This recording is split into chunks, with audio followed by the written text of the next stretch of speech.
Hello, everyone. Today's podcast episode is going to be featured on both of my podcasts, both the Overcoming Chronic Illness podcast and the Optimistic Future podcast. And I'm going to be the one that's interviewing myself today, essentially. I have a little presentation that I put together on healthy habits to raise healthy kids. The reason that I feel that this podcast topic pertains to both podcasts is because having healthy kids is super important because having healthy kids will hopefully increase the likelihood of having healthy adults into the future and might minimize the risk of them developing a complex chronic illness. So hence the application to the Overcoming Chronic Illness podcast. And of course, there are some chronic illnesses that affect children as well, such as PANS and PANDAS, and there can be challenges with, say, a diagnostic label of ADHD, or it can be some health challenges if someone's on the autism spectrum or different factors like that. So there's kind of the Overcoming Chronic Illness podcast relevance. And then my other podcast, An Optimistic Future. I think that encouraging good health in our children is something, for our children, is something that's important for just our communities at large. When our kids are happy and healthy, then it allows the adults that are in charge of those kids, be it their parents or grandparents or guardians or other caregivers, to be able to focus on other things. Like goodness knows, in the past, some of my kids, I have three boys, sometimes they're like, oh man, like that cold's pretty bad. They've got, they're spiking a fever. Like it's stressful, and like just everything else, nothing else matters when your kids are, feeling unwell. And of course they've always been fine, thankfully. But I think having healthy children and just not needing to worry about the health of our kids, super important. So if we can kind of encourage those healthy habits, keep our kids as healthy as possible, I think that's important on many levels. And I think it has a relevance to the Optimistic Future podcast as well. So hopefully, regardless of which podcast you're listening to, you'll have some interest in this topic, and I'll try to share the information that I think is relevant. The reason that I am put this presentation together myself, I'm not really interviewing myself. I normally interview other people, of course, for the podcast, but the reason that I'm doing this talk myself is because I've been, for folks that follow me on the Overcoming Chronic Illness podcast, you're probably aware I've been a naturopathic doctor now in practice for about 15 years. So I have a lot of experience working with many patients over the years, thousands of patients, but many of those patients have been pediatric patients, and either patients who have just more, shall we say, run-of-the-mill health challenges like eczema or constipation or asthma or things like that, which of course some of those conditions can be quite serious, not downplaying that at all. But in contrast to, say, more severe challenges like, say again, kids with autoimmune inflammatory issues, juvenile rheumatoid arthritis, neurodevelopmental issues that are challenges, that type of thing. For folks who are listening to this interview through the Overcoming Chronic Illness, or too many podcasts, through the Optimistic Future podcast, then now I'm a naturopathic doctor. I've been practicing for about 15 years, and that's why I feel I have a good amount of authority to talk on this topic. This episode was inspired by one of my employees, actually. I was asking her about her thoughts about the Optimistic Future podcast, actually, and she was saying, I just would really love to hear an episode about more about like healthy diet options for kids. And so anyways, I started thinking about the episode. It's like, well, I think maybe just talking about kind of healthy habits in general, and then sat down, put together this little PowerPoint, and it bloomed into what it is here. So anyways, that's the background, and that's why it's going to be featured, or that it is now featured. By the time you're listening to this, it's no longer in the future. It'll be featured on both podcasts. So without further ado, let's jump into this. So as folks who listen to my Overcoming Chronic Illness podcast episode, or who follow me on social media would know, I put out this disclaimer all the time. I usually don't have to for the Optimistic Future podcast episodes because we're not talking about health-related topics, but just where we are in this case. I will mention here that the content in this podcast episode is for informational purposes only and should not be construed as medical advice. If you need medical advice, please speak to your healthcare provider to provide that advice, or to obtain, rather, that advice. So a quick rundown about what we'll talk about here, or what I'll be discussing here. So dietary considerations, again, inspired by my wonderful employee. The importance, excuse me, the benefits of outside time, minimizing chemical exposure, movement, screen time, and something called attachment parenting. So when I put this presentation together, I was thinking, what are some of the things that I've learned over my time as being a parent? My oldest is about 2 months shy of being 18 years old. So I've been parenting him for quite a while now. I was thinking about his health when he was gestating in utero as well. So a little over 18 years now of thinking about these types of things.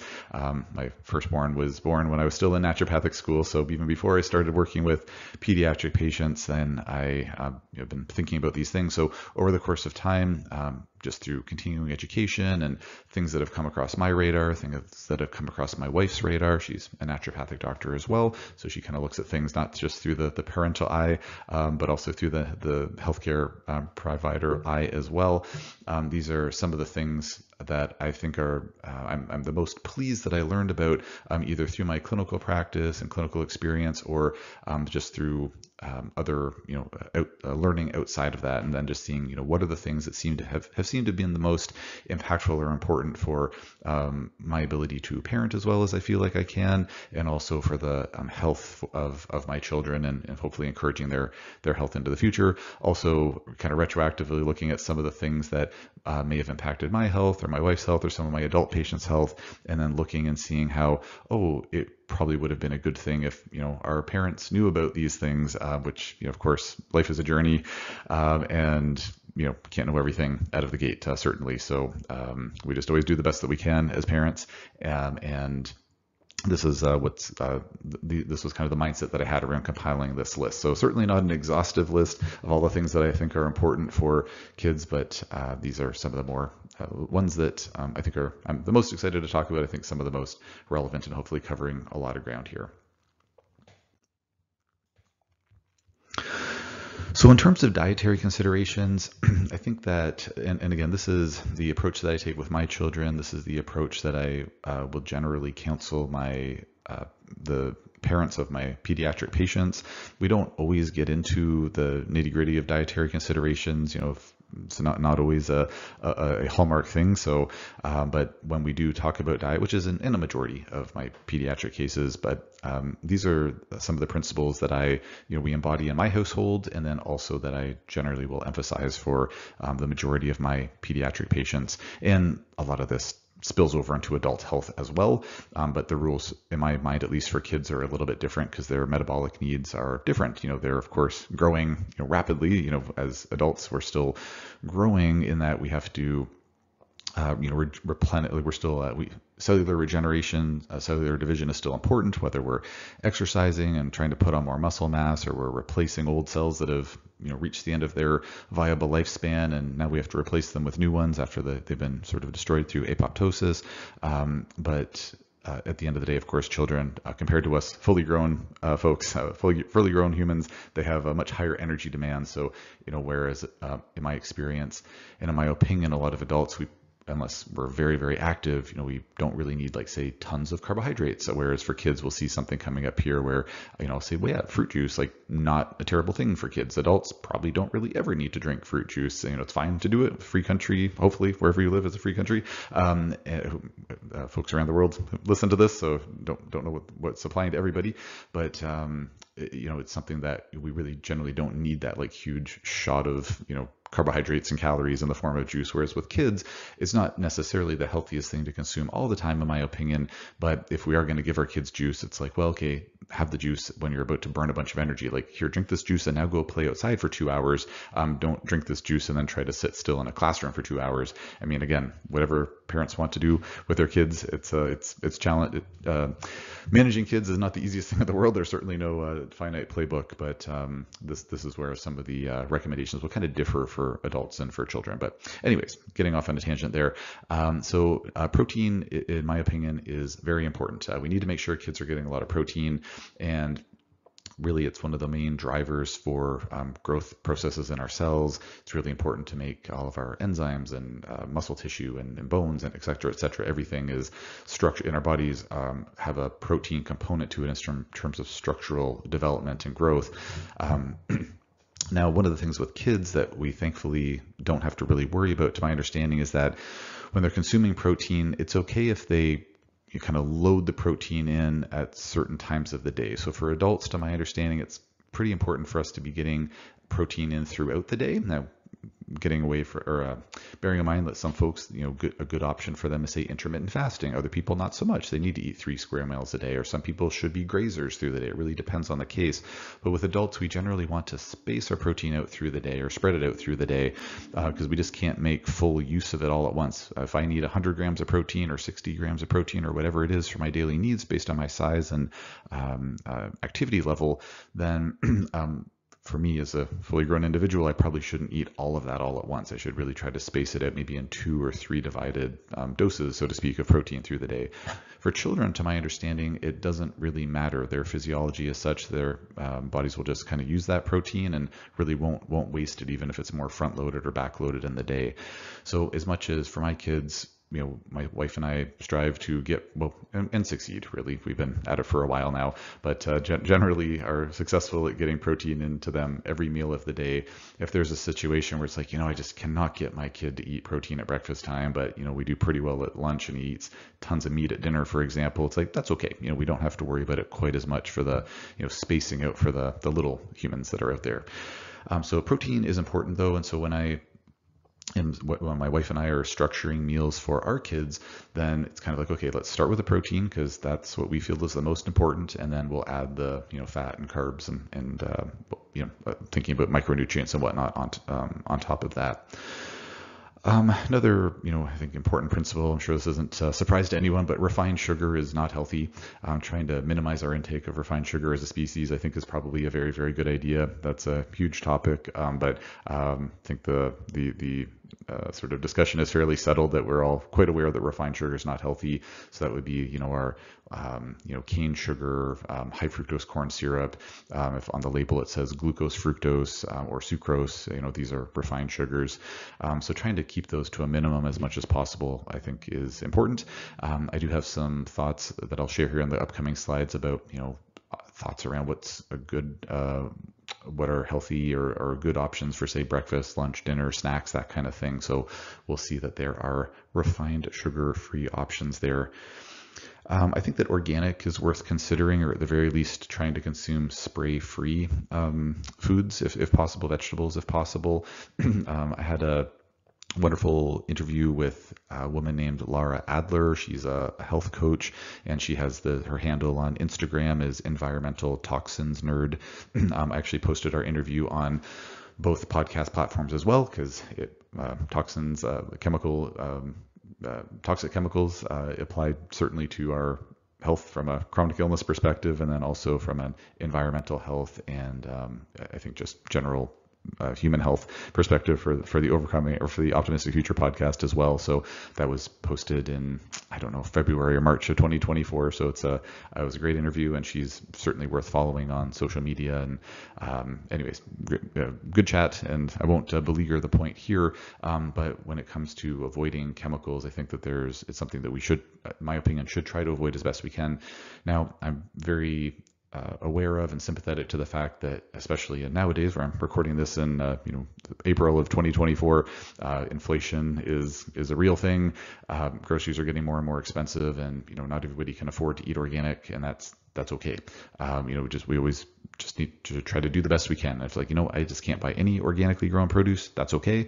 Obviously, we just make the best choices that we can for ourselves and our families. It is worthwhile to consider looking up what's called the Dirty Dozen list. There's a group called oh my goodness, I should have probably put the link in here, but didn't think of it, and too busy to go back and start recording this all over again. But I believe it's put out by I think it's the Environmental Working Group. I really hope it is. Anyways, you can just punch into a search engine, Dirty Dozen list, and it will have the top 12 fruits and vegetables that are the most sprayed, like the most heavily sprayed. So those are the ones that in our household we try to always get organic options on that list if we can, or if one can't afford to buy organic options, then just consider maybe minimizing your intake of those most heavily sprayed foods. So it's like, oh, if apples are on the list this year, but pears aren't, okay, well, try buying pears instead of apples. And even if they're sprayed pears, at least there's less pesticide exposure. And then another thing that I certainly look at in my patients, and then also bearing in mind this consideration for my children, is watching out for food sensitivities. And so when it comes to food sensitivities, this is something that in the kind of integrative healthcare world, naturopathic medicine, functional medicine world, this is like the 101 in that kind of sphere, but in more traditional medicine, conventional, sort of quote unquote mainstream medicine, this isn't really something that's talked about a whole heck of a lot. And so just this idea of food sensitivities, where if people think, oh, if my kid's reacting to a food, it's like, oh yeah, they've got a peanut allergy, or they've got lactose intolerance, or they ate strawberries and got hives. It's like, well, that's going to be likely more of a food allergy, or maybe a lactose intolerance. It's you just don't make the lactase enzyme, so you can't digest the protein or the sugar, so it gives you diarrhea. A food sensitivity is something that's more harder. It's much harder to put your finger on it. It's not always, but in a number of cases it is. So it's more like, oh, my kid has eczema. Why do they have eczema? Well, we look in the medical textbook. Eczema is this idiopathic condition, meaning we don't know what causes it. And yet many kids, in my experience, and certainly in the experience of other clinical practices, they cut out gluten and then the eczema gets better or goes away, or they cut out dairy, the eczema gets better and goes away. They cut out corn, the eczema gets better or goes away. Or the asthma symptoms get better or go away, or the constipation issues or the gas and bloating gets better or goes away. So these food sensitivities certainly don't apply to every case, but for a number of conditions like the ones listed on the slide, or if you're just listening to this while you're driving, it says eczema, asthma, ADHD, constipation, etc.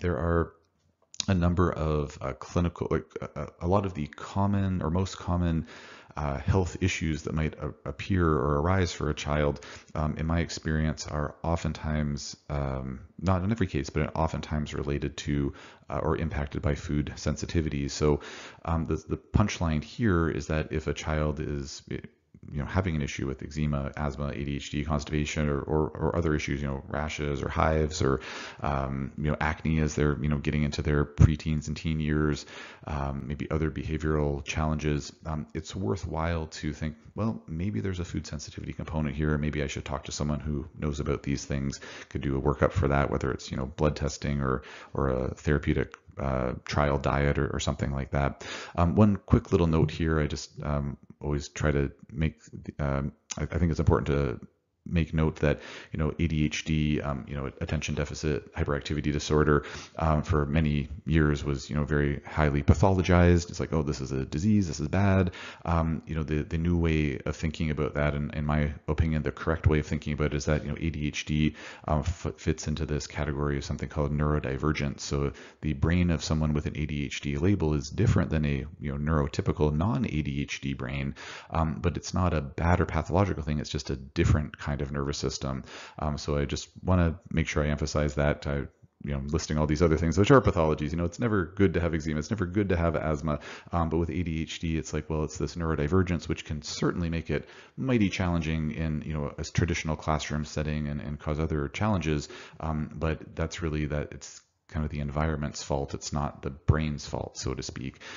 With that being said, there have been a few research studies showing that when food sensitivities are identified and eliminated, then the pathological, or I should say the problematic issues associated with, or that folks with or children in these studies with an ADHD diagnosis experience are better. So it's like, oh, with ADHD, like I can hyper-focus on things, I can be more creative, I have all these good things with my brain, but it's harder to focus in class, like on, I'm more easily distracted by sounds, or I need to get up and move around more.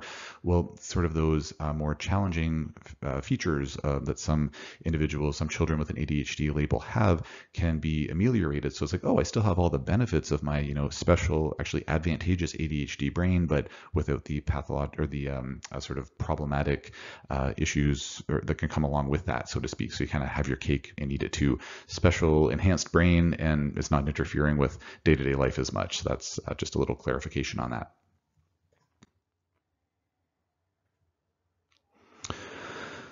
So just a few slides here about things to think about for different meals of the day, or different meals of the day. It's all well and good to say, oh, protein's important and, refined sugar is bad and eat organic, but like, well, what kind of things, can we feed our kids?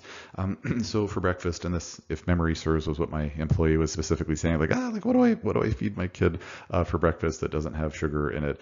So there are some good options out there, in my opinion. There are low sugar cereals that are available. Like, for example, my one little one, he loves these organic cornflakes.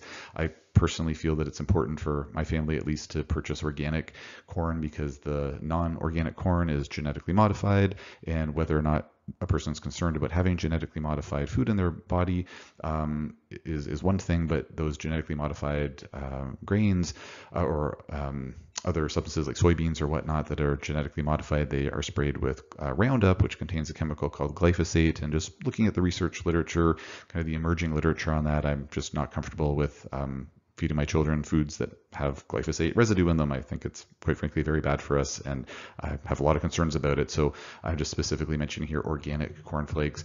If a person said, I can't afford to buy those organic cornflakes, like, that's okay. There's other, other grains would be an option. It could be non-organic rice puffs.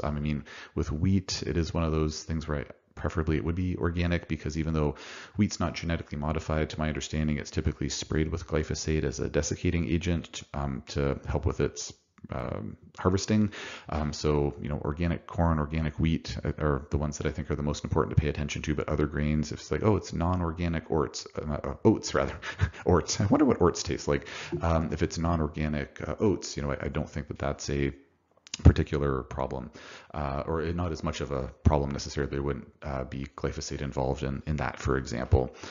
So if a person was to use a low sugar cereal, like, they could sweeten it themselves, or like my little guy, who's pretty picky. He doesn't have like these, completely dulled, like, weird naturopathic taste buds. Like, oh yeah, we'll just get him like, roots out of the ground and he's happy chewing on those. Like, no, he's pretty picky. Love him to pieces. He's pretty picky. So with him, he has his organic cornflakes. We put unsweetened almond milk on there. We put blueberries on there, and he's just happy as a lark, eating those. But for other kids, especially if they're kind of used to, like, oh, I'm used to eating, regular Cheerios or Fruit Loops or something like that, and it's like, oh, we're gonna try to phase them into something like this. You could always add some sweetener to the milk. So in the past, and for various reasons, in certain contexts, we've added like a little bit of pure maple syrup or a little bit of honey. So at least we're getting what I feel are, a healthier sweetener in the mix, as opposed to the refined sugar, which also, to my understanding, a lot of sugar cane is also desiccated with glyphosate, with Roundup. So there's that pesticide component there too with standard sugar. There's also, at the grocery store or other places, low sugar waffles, breakfast bars, muffins, or pancakes. I have a couple of slides coming up with some recipes that just out of my I have some handouts, recipe handouts for my patients, so I just cut and pasted a couple of those. Smoothies can be a good option. Not every kid likes them, but it's a really, if they do like them, it's quite a, I think, tasty way to get good nutrition into a child. And so just a simple recipe would be unsweetened almond milk, a banana for the sweetness, some kind of fruit, so strawberries, blueberries, whatever it is, or actually nut butter. My oldest, I don't make smoothies for him anymore because he's certainly well equipped to make his own breakfast nowadays. But we would actually add, he loved these peanut butter banana smoothies. Like, they're really, really tasty, kind of like a peanut butter milkshake, very, very nice. And then you can add protein powder in there as well. So you're getting the protein, there's no refined sugar, and it can be a good option. It's nice to have a bit of variety for our kids, I think. So I could, once upon a time when I was in charge of breakfast, my wife is in charge of the kids' breakfast now, most of the time except on the weekends. But anyways, it doesn't matter. When I was driving the boat, it was, smoothie, a couple of days a week, and we'd have, oatmeal a couple of days a week. And then I'd make them pancakes on the weekend when it was just the oldest one kicking around. So it's nice to have some options to kind of switch things up. We don't have to feed our kids the same thing every day. And then, what about that protein? So yeah, the smoothie, protein powder, wonderful. But what about the non-smoothie days?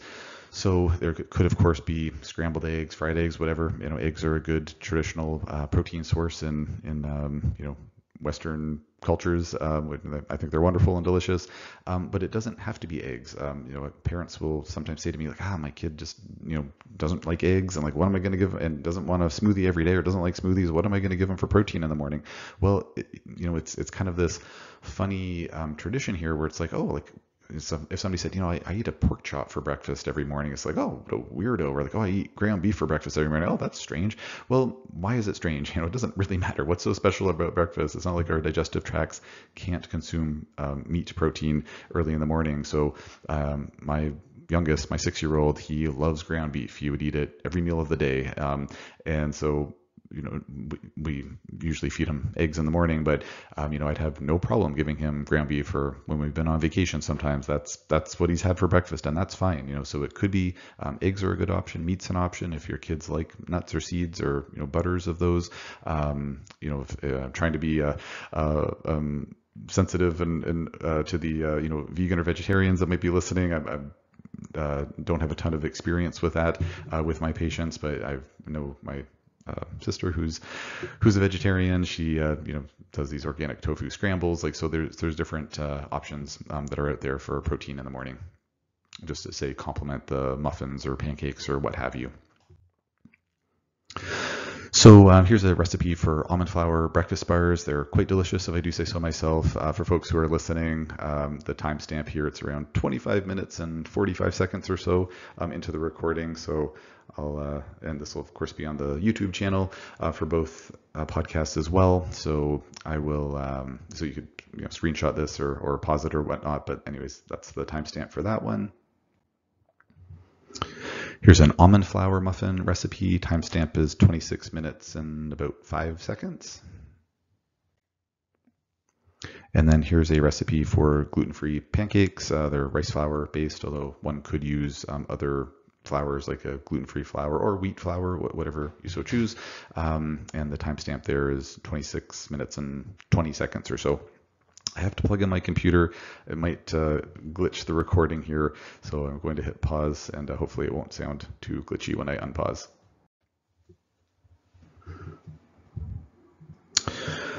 All right, and then some thoughts about dietary considerations for lunch. So again, some type of protein, meat, nuts, seeds, beans, lentils, that type of thing. So there could be bread involved, whether it's wheat or gluten-free or low carb, like kind of a keto bread or paleo bread as it's sometimes called, which would be more almond flour based as a rule, or maybe psyllium husk based. Again, for kids, for the most part, I find that as long as a child's not gluten sensitive, then gluten-free is usually fine. I don't usually find that low carb is overly important for kids unless they have some really notable digestive issues. But anyways, there are exceptions to that out there. But sometimes a gluten-free bread might have some other food trigger in it. So there could be, say, potato starch in there, or some corn in there, or some, not very often, but some kids have issues with rice. There's rice flour in there as a rule. So sometimes those low carb options, because they're say almond flour based, can be better options. That's why I included that in there. But again, that's really only if there are food sensitivity issues. Rice crackers. There's corn based tortillas out there. And then say chopped veggies or some other type of veggie. So again, kind of using my own kids as a example here. So, common lunches for them would be having some type of meat. So whether it's ground beef or it's, chicken that's heated up from the night before, or, sometimes we get shaved deli ham from a local farmer, Amy Hill's farm. So Amy was interviewed on my Optimistic Future podcast. I think she was episode number 2, if memory serves. So she has a wonderful, small scale farm at here in Nova Scotia, here in Canada. And anyways, so just a little plug for that episode and her farm. Just wonderful pork products that she raises with love and care. And it's a wonderful place to get meat from, and eggs and veggies and things like that. They'll have some type of meat, and then usually we they'll have some type of carb. So whether it's, rice crackers, maybe a tortilla thing, it might be heated up rice from the night before, maybe noodles from the night, noodles from the night before, and then some type of veggie. So whether it's, chopped carrots, chopped cucumber, they love squash soup. So sometimes it's squash soup, sometimes it's cooked beets from the night before, sometimes it's sweet potatoes. So those are just some common lunches that they would have. And then for supper, same kind of thing. So, maybe making things a little bit switched up for the carb side of things. So again, for folks who are just listening, again, it says meat, nuts and seeds, beans, lentils. So again, for my kids, it would typically be some type of meat. It might be something a bit fancier, like say pork chops, or we'll have spaghetti, spaghetti sauce, which would have a meat base to it. Of course, there could be vegetarian options in there as well. We just eat a lot of meat and animal products in our house because that seems to work the best for our family. Other sides could be, again, rice again, could be potato, could be sweet potato, maybe organic corn, maybe pasta, whether that's, wheat-based pasta or gluten-free pasta. So some type of carb there. And then again, veggies. And in our household, we typically be more prone to doing, having cooked veggies in the evening. And as it says here on the slide, it could be carrots, beets, squash. Again, I mentioned squash soup again, things like that. And for snacks, so just, little thought-provoking question here. It just says, what is the culture around snacks or dessert in your home? So like with our kids, they will typically, they'll have a mid-morning snack as a rule, I should say not necessarily as a rule, maybe like 50% of the time, give or take.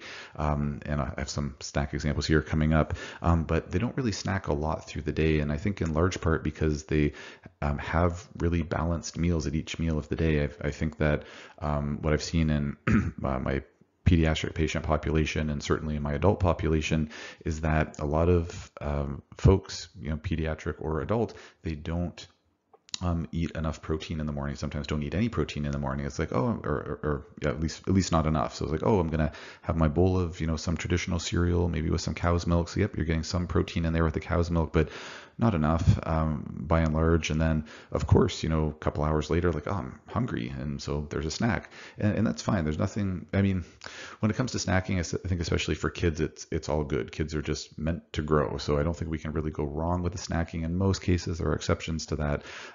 But I think that it speaks to the, in some cases, speaks to the nutrient composition in the meals of the day if snacks are something that are really desperately needed.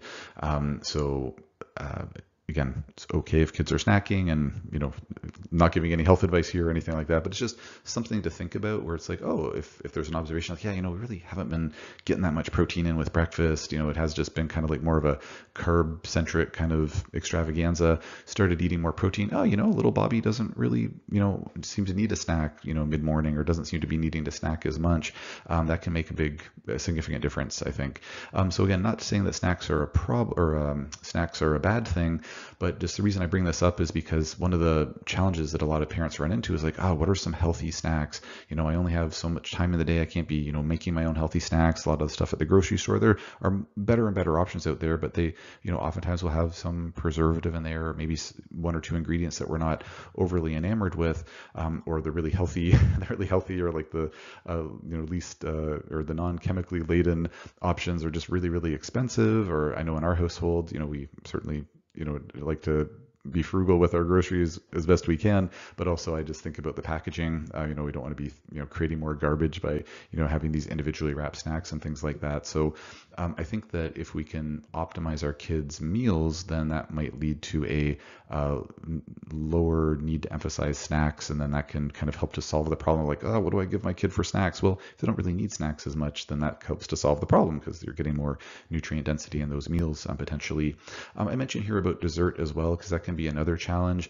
If, the culture in the home is that like, oh, there's always, some dessert that's sent with a school lunch, or there's always a dessert after supper. I mean, that can get really challenging because yes, there are healthier alternatives in my opinion for desserts, but these are things that are either, again, going to be very expensive to be buying them pre-made, and even in those healthier options, they're not perfectly healthy. You can find, a gluten-free, dairy-free, refined sugar-free, ice cream, for example, at the store made of, say coconut milk or something like that, sweetened with maybe like agave syrup or something like that. But is it really like the healthiest thing? Maybe not the healthiest thing. Maybe it's, a healthier alternative for some people, but maybe still not the healthiest option. So one of the things just to consider is, what is that culture as far as dessert goes? And it can be tricky when there's already a sort of dessert culture in place. Trying to, taking things away is challenging when it's like, oh, we want to take this really good thing away. But maybe looking at sort of a transition period of like, well, maybe let's use, work with some healthier dessert options. I know in our household, my wife and I we joke about it semi-regularly where the kids are like, can we please have, like 2, homemade muffins, for dessert. And it's like, okay, fine. You guys have been, it's like, sure, we'll let you do it. Not all the time, but this time. And then we look at the ingredient list and it's like, there's bananas in there, there's almond flour in there, there's, some eggs in there, and then we usually can get away with, around half, if not even less, of like the called for sweetener, which is typically honey or pure maple syrup. And it's like, it's really not an unhealthy thing.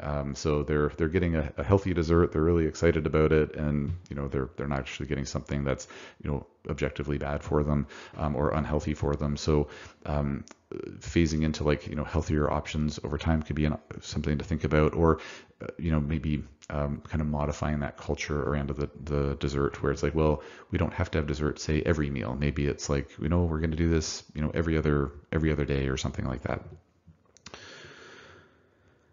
So what are some options for snacks? So there's good old fruit, whether that's, just fresh fruit or frozen fruit or say dried fruit. So fruit's typically a pretty fan favorite. The aforementioned muffins or bars can be an option for snacks. In our households, when we're traveling or just, maybe a couple times a week, the kids will get some extra rice crackers or tortilla chips. And then they could just have more of lunch or dinner. So, favorite thing we'll do is, it's like, oh, they have their, post supper muffin or whatever it happens to be. And then like, I'm still hungry. Like, can I have another muffin? It's like, well, how about you have another serving of, have another quarter serving of your supper, and then let's see if you're still hungry. And then that's, I'm sure any parents listening are like nodding their head like, yes, that is a litmus test. It's a tried and true litmus test of like, is the child actually hungry? Because you don't want to deprive your child of food, but of course, once you start eating the sweeter stuff, then it's a lot easier to, the taste buds are like, oh, another muffin sounds great. Another, healthy cookie sounds great. Whereas like, I don't really want more pork chop. Okay, I guess you're not actually hungry.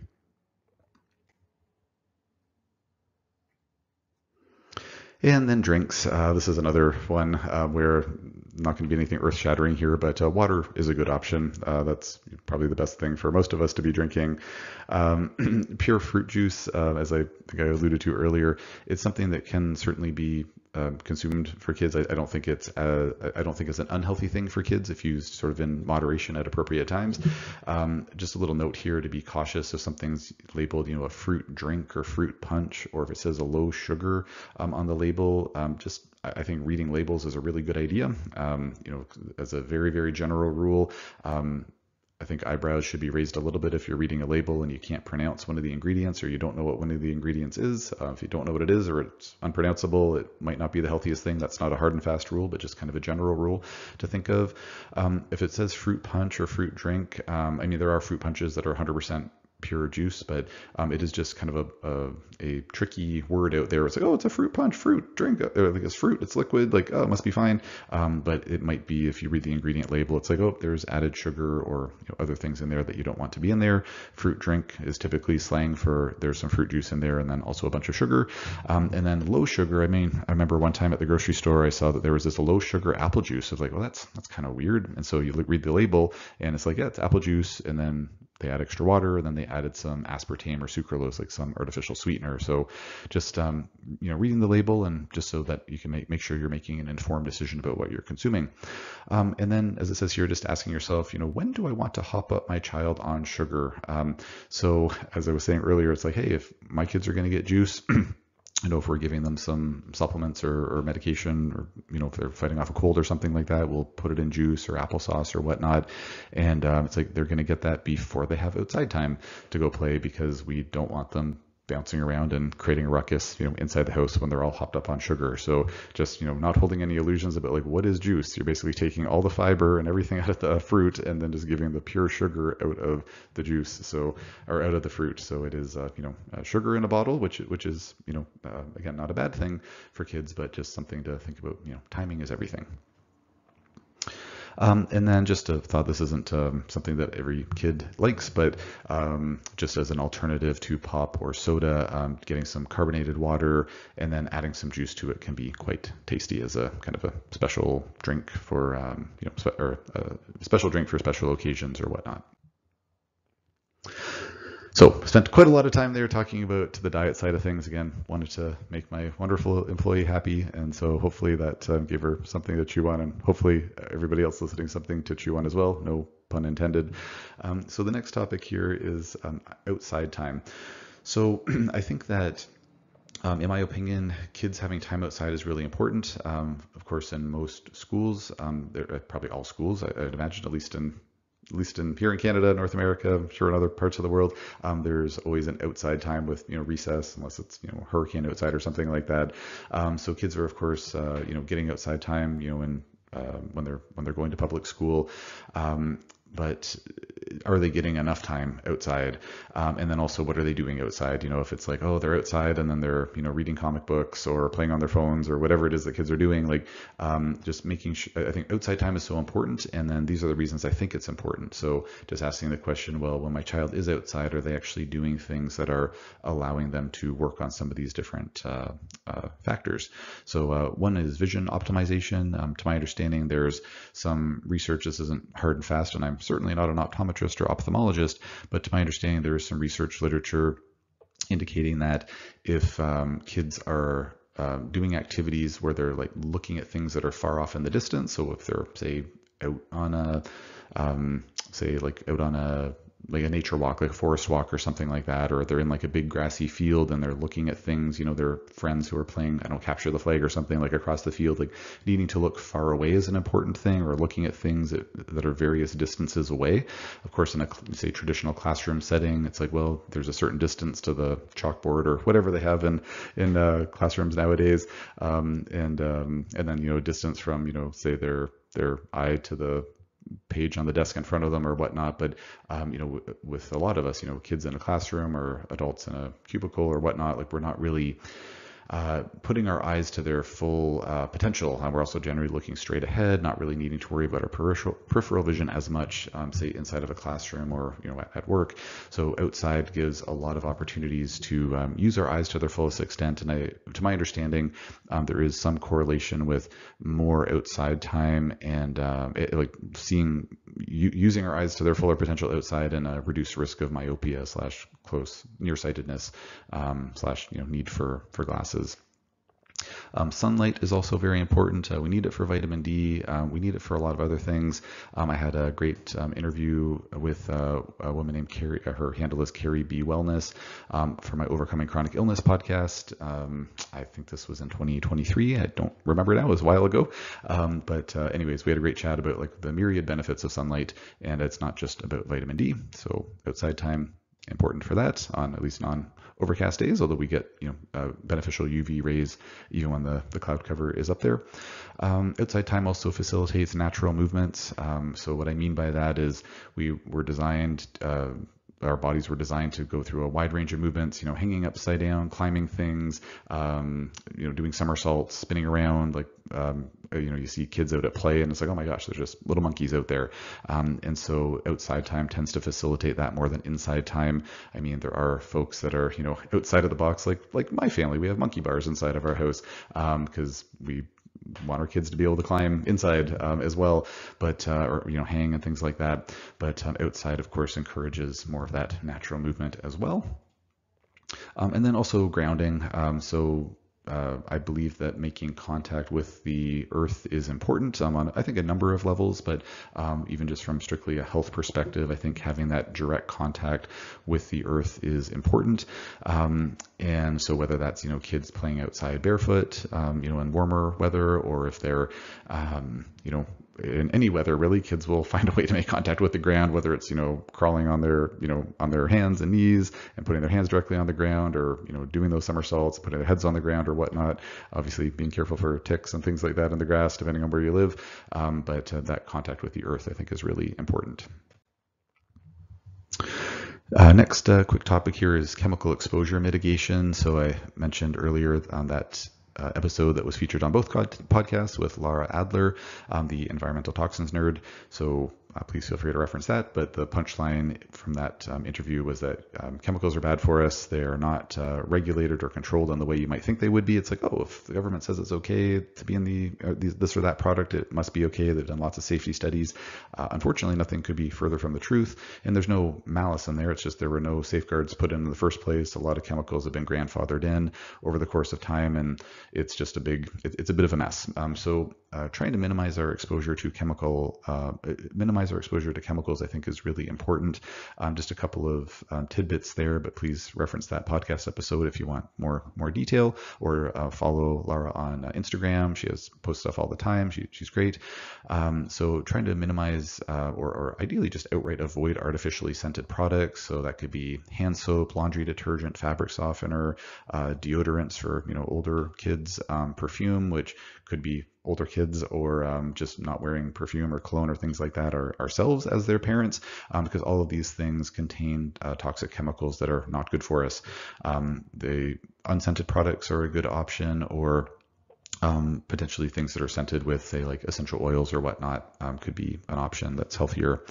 Minimizing exposure to plastics is also something to consider. So that would be, in particular, like the biggest no-no is heating up food in plastic, but then even trying to minimize, say, plastic food containers, water bottles, like ideally using metal water bottles, or at the very least getting the water bottles that are BPA free. And there's other chemicals now that some water bottles will say we're free of, this or that other acronym as well.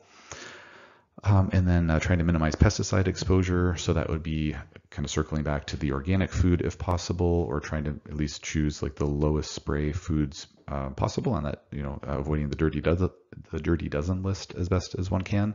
And then also minimizing pesticide exposure in, say, your lawn, preferably not using any pesticides at all on one's property for various reasons. My very first episode of the Optimistic Future podcast was an interview about No Mow May, which is basically this campaign that's been kind of going around for years now, saying like, don't mow your lawn in the month of May, don't do any yard work in the month of May, because it inadvertently destroys the habitat of pollinators that aren't quite ready to come out of hibernation yet. But tied in with that as well would be, trying to minimize pesticide use, because we don't want to, kill those critters that are so important for the survival of us and our planet. We don't want to be, using pesticides to kill the bees and kill the butterflies, etc., because they're obviously really crucial. If you've ever seen the bee movie, it's really not good to kill off bees and other pollinators. And then one of the things that Laura had mentioned during our interview, which I just don't really ever think of, because I don't know anyone who wears shoes in their home, but I understand some people do wear shoes in their home. And so when we are wearing shoes in our home, then that's going to bring in the chemicals and toxins and whatnot from outside. So if we're walking on the road where there's, tire rubber and, exhaust and all these different things, we just don't want to be tracking those chemicals throughout our home. So just ideally taking shoes off when we come into our homes. So a note here about movement. So movement for kids, really important for adults as well. ultimately any movement is good movement. So, it's like, my kid just likes riding their bike and that's all they do. It's like, you know what, that's great. A heck of a lot better than sitting on a couch and not moving. Or my kid, just likes going for walks. I mean, I don't know many kids who just like going for walks, but if they're out there, like, great, it's good to do that. But ideally there'd be a variety of movement. As I say here on the slide, think full range of motion. So thinking like, okay, it's great if kids can jump and climb and tumble and run and bike and swim and as much different movement as possible, I think is really, really good. I think it helps to optimize our lymphatic system flow in our bodies. I think it helps to strengthen our various joints and keep our mobility up. It's obviously good for our cardiovascular systems. Really encourages that growth hormone to be working as well as possible, so kids can reach their sort of physiological, full physiological potential as best they can. So movement is wonderful. And so just kind of, I know as parents, we have so much going on, many of us are very, very busy, just maybe taking a moment to think like, well, what kind of movement does my kid do during the day? And it's like, they don't really ever hang upside down. They don't really ever, climb things, or they don't, really do somersaults or this or that, or, like, oh yeah, I don't know if my kid really knows how to, throw a ball, overhand well or something like that. Just thinking about some of these movements that if they aren't getting a really, really full palette of movements, just think about, okay, well, what can we sort of work on here? So that's just some food for thought there. So again, any movement is good movement, but just thinking if there might be any sort of a key area that might be not being utilized, then that's something to think about. And then just a little reminder here, this is more getting into my own, I don't want to say personal philosophies. It's not like I made this up, but I don't know how widely accepted this is, but so just a little reminder that little humans are little mammals. That's not controversial. We all know we're mammals and humans are little versions. The kids are little, of course. But just what I'm kind of emphasizing here, or what I'm wanting to bring up there, is that mammals in general, when you look at cute little videos on social media or wherever, little mammals, like oftentimes they're tumbling, they're roughhousing a bit, they're wrestling a little bit, and that's something that I've heard some compelling opinions, which basically just talking about how if kids don't have sort of access to that sort of more like, I don't quite want to say rough and tumble play, because rough can sort of have a negative connotation to it, but if they don't sort of have access to that sort of like, horsing around sort of play, then it might be something that's actually developmentally detrimental to not have access to that. And again, this is not an area that I specialize in. This is just something that I've incorporated into my own parenting philosophy, just listening to other folks who do know about these things more than I do. And I think it is just something to consider. So there's one family that I knew, and they really didn't do any kind of wrestling or whatnot with their little guy. And then that little guy hung out with my boys who do nothing but wrestle. Basically, they do lots of other things, but they love wrestling with each other, with me, their older brother. My two younger ones are 6 and 8, and they've been, as soon as they were big enough to roughhouse, they were doing it. And so this little guy spent some time with my kids, and they had the best time, roughhousing a bit. And then I kind of got in on it. And anyways, after that, like the parents saw like, oh my gosh, like he loves this. Like he started asking for it, and they're like, okay, we're going to start doing this. And then now they do it on a regular basis, and he loves it. And who knows, maybe that will have zero impact whatsoever on his life one way or the other. Or maybe it's a really good thing. When we do roughhouse, there are so many nerve endings that are stimulated. We work on our balance and our proprioception and all these different things. I had a wonderful interview with a woman named Rachel Harrington. Her Instagram handle is Sensational Brain. That's her company. She has a company of the same name. We talked all about something called primitive reflexes and sensory integration issues. It was on both podcast platforms, if I didn't mention that, or both podcasts featured this interview. And when I've been following her for quite a while, and her and others who talk about when kids do have these kind of nervous system processing challenges, the therapy for that is doing different exercises and whatnot, but a lot of them have to do with just certain movements and being sort of touched in certain areas, like along, say, the length of the spine to like kind of stimulate the spinal nerves and whatnot. And it's like, that's all stuff that just happens naturally with, more, quote unquote rough and tumble play. So I just think about that and say, every other mammal does that. Like all the little baby mammals, cute little bears and dogs and cats and whatever, they all do it. And I think our kids need to do it too. And then just, again, all very anecdotal here, but my kids and I have been doing jujitsu for quite a while. Jujitsu, if you're not familiar, it's kind of like wrestling combined with judo. It's kind of like it's a grappling sport. And I, help to teach some, like I assistant instruct or one of the helpers at the classes sometimes, and I'm always watching my kids, even if I'm not helping out with the classes, as I just love watching them in action and all that.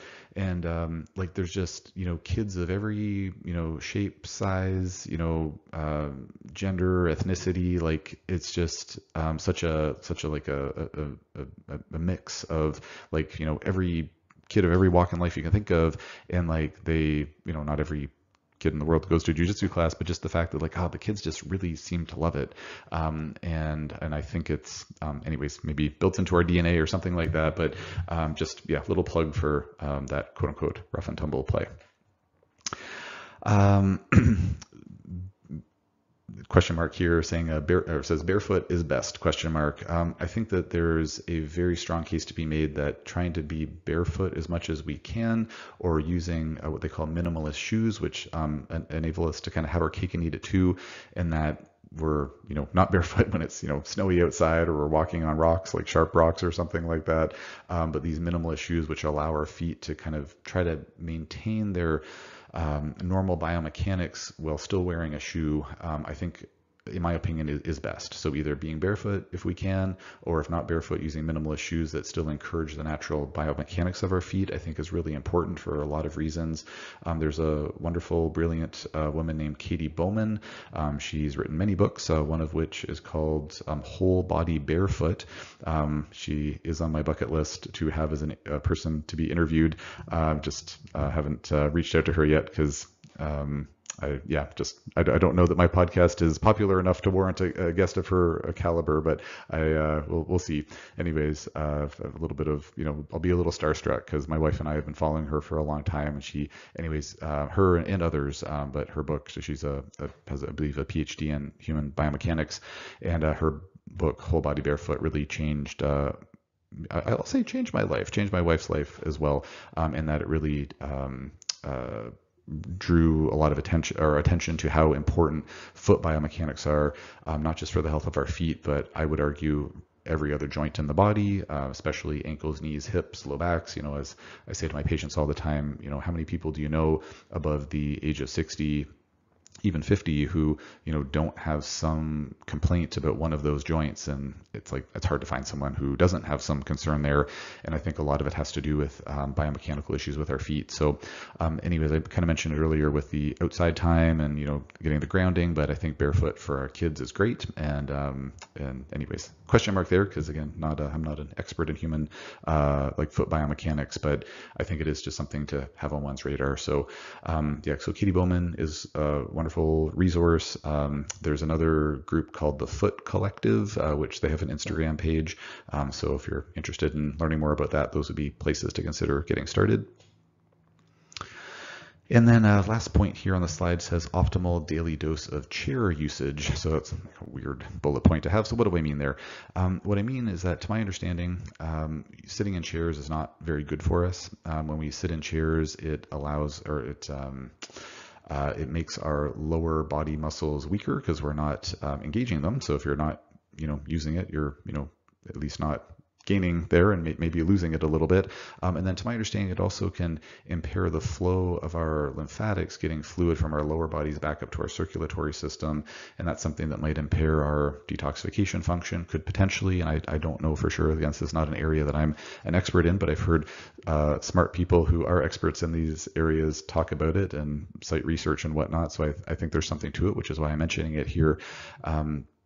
but that could potentially exacerbate things like varicose veins, and could potentially exacerbate things like different musculoskeletal disorders from the waist down. Maybe have some negative impact on our overall lymphatic system function, and maybe impact our detoxification and whatnot. So I'm personally very mindful about how much time I spend in a chair. I use a standing desk whenever I'm doing phone consultations or video consultations.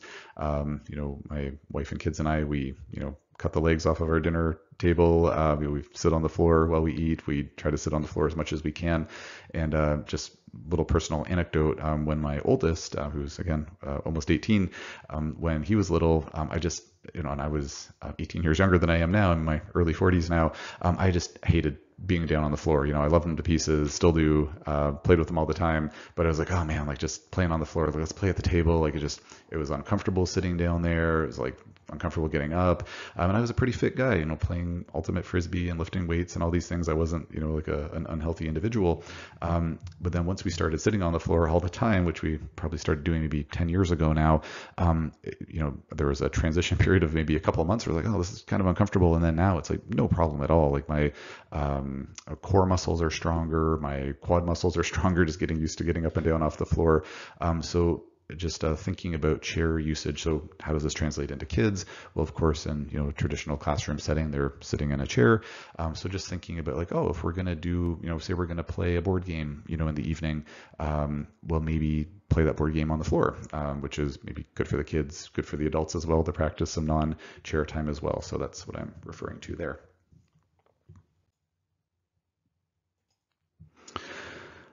Ran on the bend here, a couple more topics. So topic of screen time. So the first bullet point says yikes, because anyone who's got kids that are probably, at least, anywhere between say 8 to 18 years old, it's like, oh my gosh, screen time is quite the thing, whether it's, TV time, phone time, having a phone, because all the other kids have a phone at school, like it's quite the thing. So I have no wonderful wisdom here. And I'm like, oh, this is the solution to screen time. But I just wanted to include this here in a couple of thoughts. So as it says here, probably best to keep this to a minimum.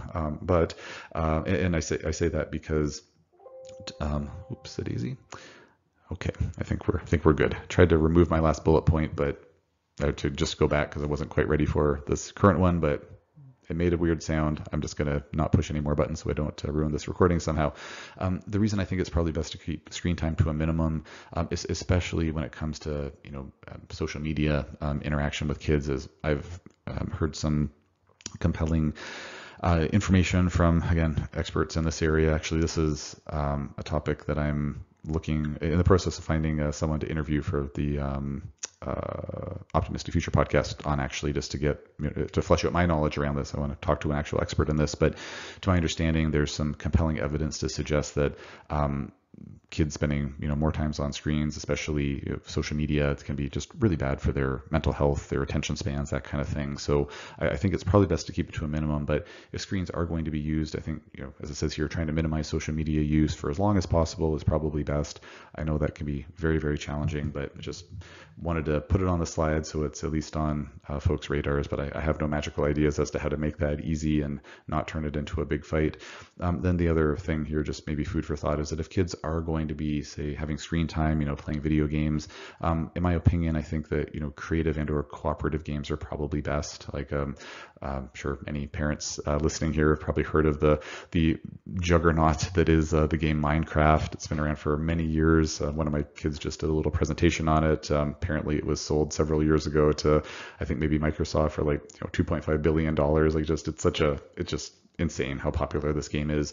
But looking at, would I rather that my kid was playing, say, Call of Duty or some other shooting game versus Minecraft? Like, definitely Minecraft, because they can play with their friends, build things together. I mean, there is, it can be a fighting aspect with Minecraft with, swords and bows and arrows and things, but, they're building things, they're being quite creative. There's different cooperative games. So I don't think screen time and video games are, the end of the world, but, yeah, just, it's a challenging topic, but just something to have on our radars.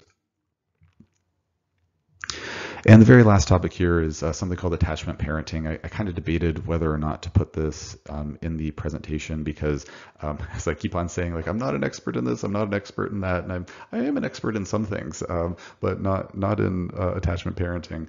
But I decided to put this in here again just for information's sake, because this is something that, again, my wife and we started using this method with our kids, again, probably around 10 years ago. And it's something that I think has been really, really good for our family. It works really well for my wife and I, works really well with our philosophy, and just where we have had the chance to, now having done attachment parenting with our oldest for the last 10 years, so since he was about 8, now just about 18, it's proven to be really a really good fit for us. I'm very thankful every day, thankful that I have a really good relationship with my oldest. Did this through his, through the teenage years. Did this through like the preteen years, the teenage years. Now just on the verge of being, at least in the eyes of the law, a legal adult.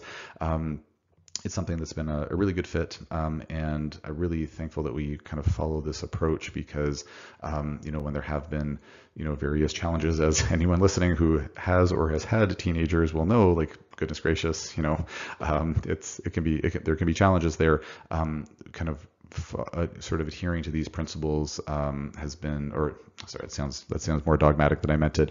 Sort of having some of these like kind of guiding principles to, when my wife and I have been making decisions or have made decisions for our kids, it's been really, really helpful.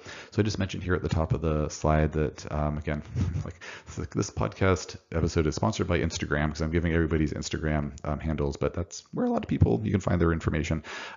So there's this woman, her name's Ellie. Oh my gosh, I can't remember her last. I think it might be Ellie Hartman. Shoot, I can't remember now. Anyways, her handle is the Attachment Nerd because she is an attachment parenting expert. I think she's a psychologist or something like that.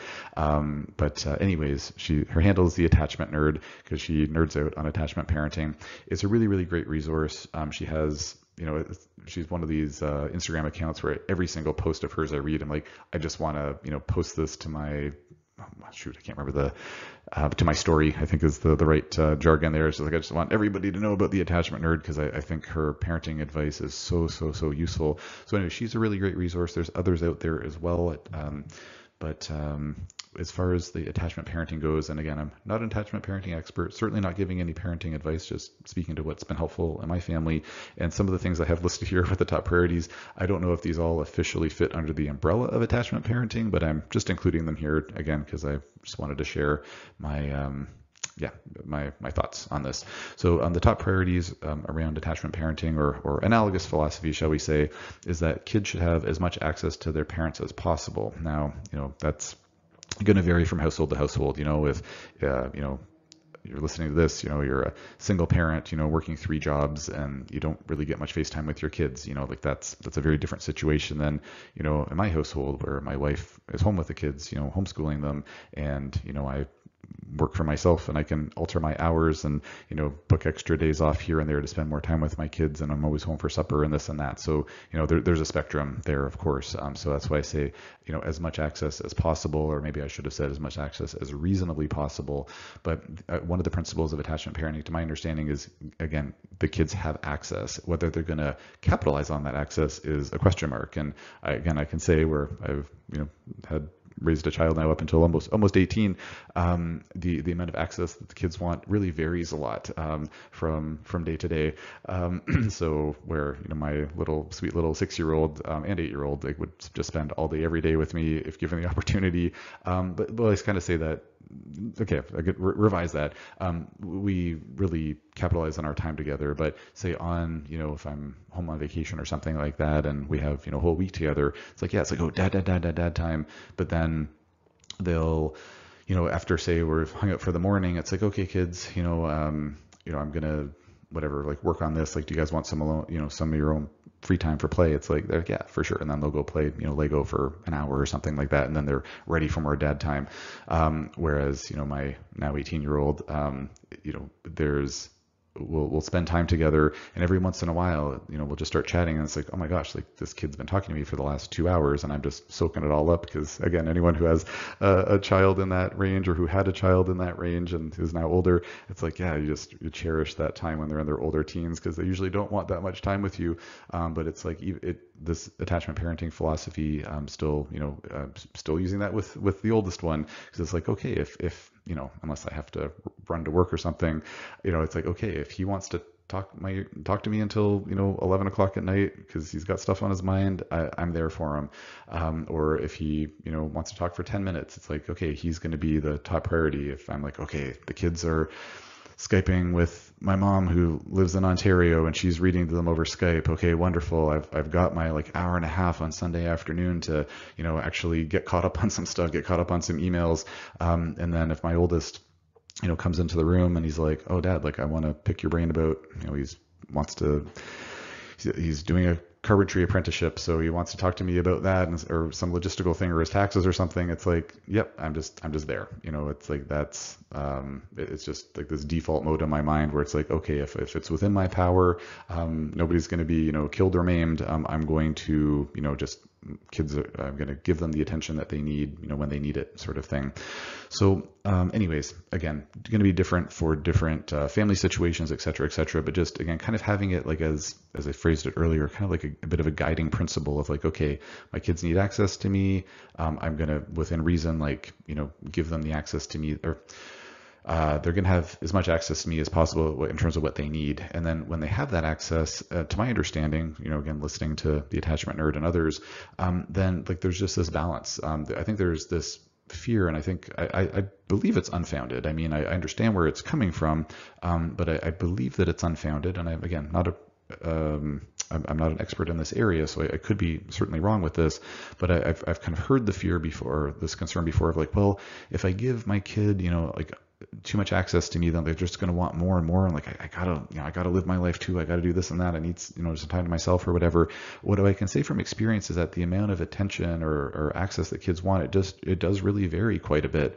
And I think that if we give kids the access that they are, if kids have access when they want it, then there's going to sort of be this balance where, again, there's some days where my two youngest, they're just happy to go play and they're doing their thing. And my wife and I are like, really?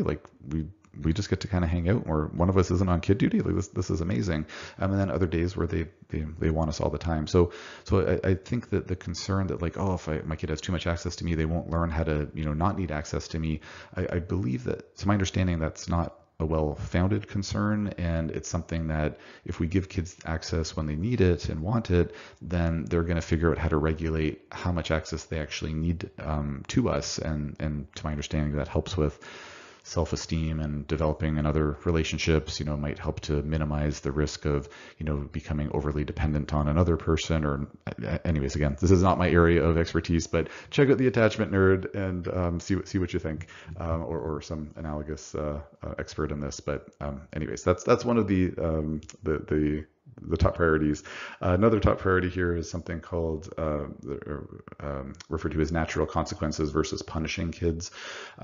So what that basically means is that, okay, say a child, I don't know, keeps leaving their bike up front, they keep forgetting to put their bike away, and you got to put your bike away, we don't want it to get stolen or whatnot, and so they just keep forgetting their bike up front. Well, you could, as a parent, we could just straight up punish them and say well, okay, you don't get as much screen time, you have to go to bed early, whatever it is. It could be more of a arbitrary, punitive course of action, or it could be okay, you keep forgetting your bike up front, we're really worried it's going to get stolen. What we're going to do is we're actually going to take your bike away for 2 days, and then you're going to see what it feels like for it to be stolen, because this is what we're worried about. And if it gets stolen, we don't have the money to buy another one right away, or we don't want you to have to spend all of your savings on a new bike. So we're going to put this away for a couple of days, and then you can see what that's like, and then let's see if you can take better care of your bike, because then you'll know what it would be like to have it stolen, and then kind of see how that goes. And maybe the kid does well for a couple of weeks, and then they forget it outside again, okay, you left it outside again, we're going to take it away for 3 days, and then let's see how it goes. So just where, one could, devil's advocate, it's like, well, you're still punishing them. It's like, yeah, it's, a natural consequence still isn't any fun. I mean, our oldest, when, we, again, incorporated this 10 years ago, he's like, you're still punishing me. And it's like, no, I understand you don't like this, but like, this is a natural consequence. Like this is, it's an important difference. It's not just semantics. But what we found, like my wife and I have found, is that was a much more effective approach to take than, just kind of a more like, okay, you're getting a timeout, it's like you're just sitting in a corner. You can still certainly use timeouts. This doesn't have to be an all or nothing thing, but just thinking about the natural consequence approach, something that's been quite successful for us. We've been really happy with it in our house. Another component of attachment parenting, to my understanding, is kind of this guiding principle is preserve the relationship as a top priority. So this is something that I think applies at all ages, but I think there's a greater, a more obvious application, like as kids are getting older. So like an example around that would be, so if as parents we say to our kids, what, like you can tell me anything. If you have a problem, like let me know, what's happening, and like I'm here for you. You can tell me anything. You can always come to me with anything. And then if the child, comes forward and says, okay, I started smoking, or I don't know, I stole $50 from somebody, or I don't know, they come forward to you with something, that's really tough as a parent, because on the one hand, you're like, okay, I'm really glad they came to me and told me about this, but then that's also not okay. And like, depending on the circumstance, like our knee-jerk reaction is like, you must be punished. This is terrible. I taught you better than this. And so with attachment parenting, again, I'm not saying any of this is easy, and I'm, again, not an attachment parenting coach, but to my understanding, like an approach in that, using an attachment parenting approach would be, okay, top priority is preserving the relationship. I'm really glad you told me about this. As I said before, I've told you many times, you can come to me with anything. Let's figure this out. Like why are you smoking? Like, why did you take the money? Like this and that. Because if the next step is like, I'm glad you told me, but like now you're grounded for the next month, it's kind of like, geez, like that's, the message to the kid is going to like, maybe I can't tell mom or dad or caregiver about everything, because then I'm going to get grounded for a month. So it is a tricky thing to balance. And, devil's advocate to that would be like, well, yeah, if you're not going to punish them, they're just going to do it again. And again, it's a tricky balance, but again, where we need to make our choices as parents, what type of approach are we going to take? What type of approach are we going to use?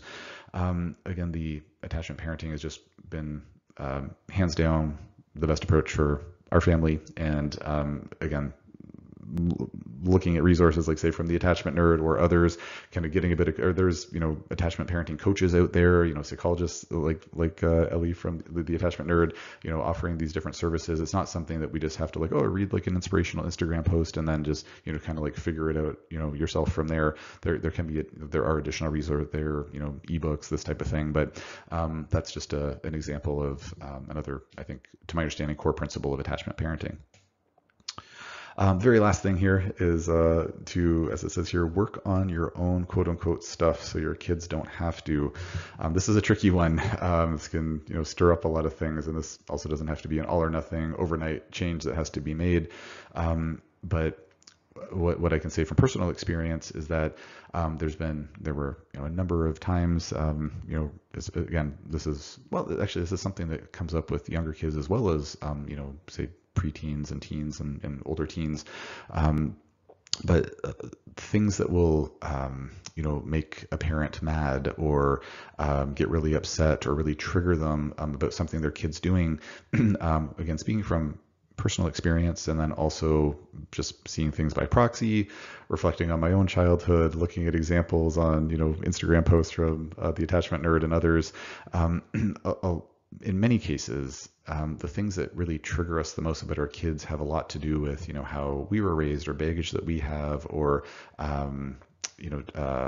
preconceived notions about things that may be related to that topic, for example. And basically by kind of working on ourselves, by kind of processing or integrating some of the traumas from our childhood, or challenging factors from our childhood, or other stages of life or whatnot, kind of basically, as it says here, working on our own stuff. By doing that, then and if I'm paraphrasing here, but my take-home message from I believe some attachment nerd content and maybe from some others is that if we work on our own stuff, then our kids don't have to do it for us. And that can be like a really, really tough thing to hear and a tough big pill to swallow. But as I've been looking at attachment parenting for quite a while, reading about this, doing this ourselves, my wife and I in the trenches, so many times it comes down to like, oh darn, I think that's actually true. And as much as it's easier to be like, my kid just needs to stop doing this, they need to stop driving me nuts, I need to punish them, this and that. It's like in a lot of cases it's like, okay, maybe 20% of it is like my kid's just being a rapscallion and maybe needs to be punished, but a lot of it is like, this is actually kind of a big reflection of what's going on in me, a transgenerational thing, within a person's family, anyways, it's I'll leave it there because again, not my area of expertise, but this is just another component of attachment parenting. So if you're listening to this content from this slide, which I see here has been going on for about 16 minutes here, then I think looking into attachment parenting further, if it's something you're not already familiar with, is something worth looking at. Again, I just can't say enough good things about it. And I'm a very open-minded individual. I'm constantly learning new things for my clinical practice, and my wife and I are, always learning new things, looking into new things, seeing parenting advice stuff coming up and whatnot. And if there's a better system that comes up, we will happily jump ship. But I just haven't seen anything better. There's been nothing that's a better fit than the attachment parenting model for our family. So that is why I have this slide here. Yes, and there are other things. So there's an etc. there as well. This is not everything that attachment parenting embodies, but to my take-home message is these are the main things. All right, last slide. We're all done. I hope that this podcast episode was of interest. I hope that, if you made it this far, you gained something from listening to all of this. Again, I think raising our kids, it's our greatest responsibility as parents, greatest joy as parents, and we want to do everything that we can for our kids. So these are some of the, I think the most important things that I can think of that's been helpful for me raising my kids. So if you are listening to this, or if you're watching this on YouTube, please consider leaving a comment if you have any sort of feedback on this podcast episode, or if there's something that you found to be really helpful in terms of raising your own kids, or some other resource like, I don't know the attachment nerd, but this other person is really, really great. Like, please feel free to leave a comment in the comment section, or if you're seeing an Instagram post or something on this, like a little clip or whatnot, please leave in the comment section there. So I'd be curious to hear feedback on this, and then just as it says on the slide here, my podcasts are an Optimistic Future podcast and the Overcoming Chronic Illness podcast, and then just a few websites here. So I do run I have an employee who runs a couple of websites for me, madelocalgroup.com and madelocalgroup.ca. Those are both not-for-profit websites. They're actually affiliated with a registered charity here in Canada called the Made Local Group Charity. And we're raising money with that charity to basically combat child poverty in Canada. Eventually, branch that out to other countries as well. Probably the US would be next, and then maybe other places from there. So basically these websites are searchable databases of companies who make products, like actually manufacture products in Canada, which is at the .ca site, and then also in the US, which is the .com version, of course. And so these companies actually make products in our respective countries, which I think is really important, because when we're actually making products locally, it's something that's really good for the local economy. It creates more jobs. It's also something that, in my opinion and to my understanding, is good for the environment, because we're not shipping things, say, from overseas or whatnot. And then it's also something that bolsters our entrepreneurs, our middle class. I think that I have concerns about the division of wealth that I believe, to my understanding is just getting worse and worse. I'm planning to eventually have a podcast episode about that at some point. Lots of ideas for podcast episodes. And so I think that by trying to strengthen the middle class, I'd much rather, buy a product from a company that's making something, here in Canada than, another company that already has, trillions of dollars, and maybe not trillions, but, millions or billions of dollars.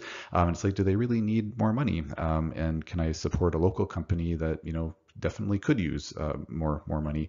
So when it says made local, it's really more like made national, made in Canada, made in the USA. But that's where those sites are for. And eventually, I plan to branch out to other countries as well. But it's only so many hours in the day. The last website URL here is optimisticfuturepodcast.com. So if you haven't checked it out already, please consider visiting the site.